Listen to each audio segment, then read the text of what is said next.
Hi everyone, this week is Parshas Bechukosai, which concludes the book of Sefer Vayikra.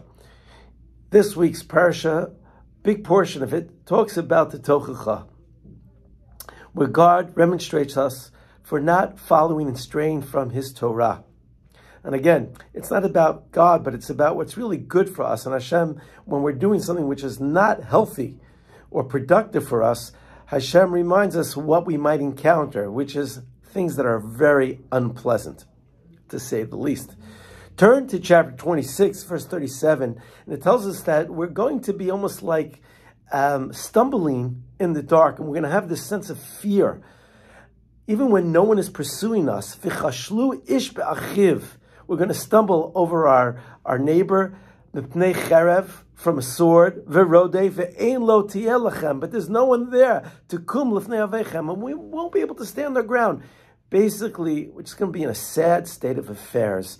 And because we've strayed so far from Hashem, we're going to have this sense of, I guess, paranoia. We're going to have this sense of fear all the time, never knowing what's around the corner.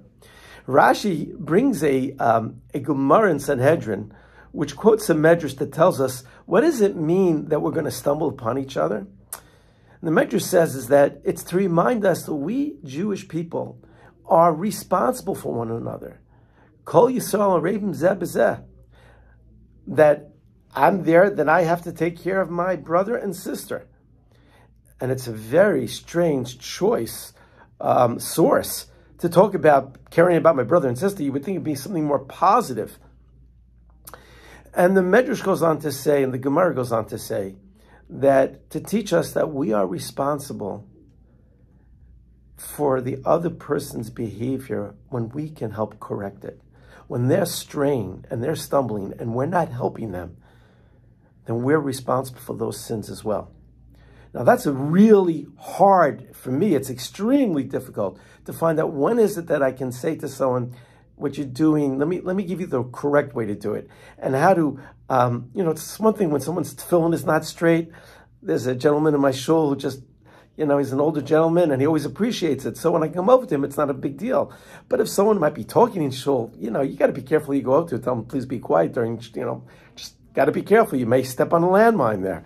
So for me, that's always difficult. Usually when I have a good relationship with someone or it's done in a positive way. I remember one time I was very sarcastic with someone in shul, and boy, they were they really wanted to take my head off. And they were right, because I was obnoxious, just because I thought, I had the high ground. So we are responsible for each other. We are on the same ship.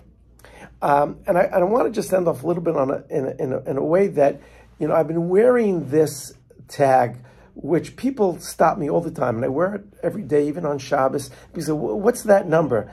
And right now, I don't know if you can read it, it says 235, which is the number of days that hostages are away from their families. And people forget, and people have forgotten. And they go, oh yeah, right. And of course, wearing this dog tag every day. So it's really for me, not for others. I remember davening Shmon Esrei, and I had such a good davening, a good prayer session with God. And then afterwards I realized I never asked once to bring back the hostages. I never once asked to keep the Israeli soldiers safe. And it bothered me so much. I said, I'm going to start wearing this tag. I'm going to start wearing this. And during my davening, I hold on to it. And that way, not only for me, but when others see it, it's a way to remind them that as life is going on, it's been so many days, we have to keep them in our prayers at all times. And I think that's just a more effective way than just reminding people.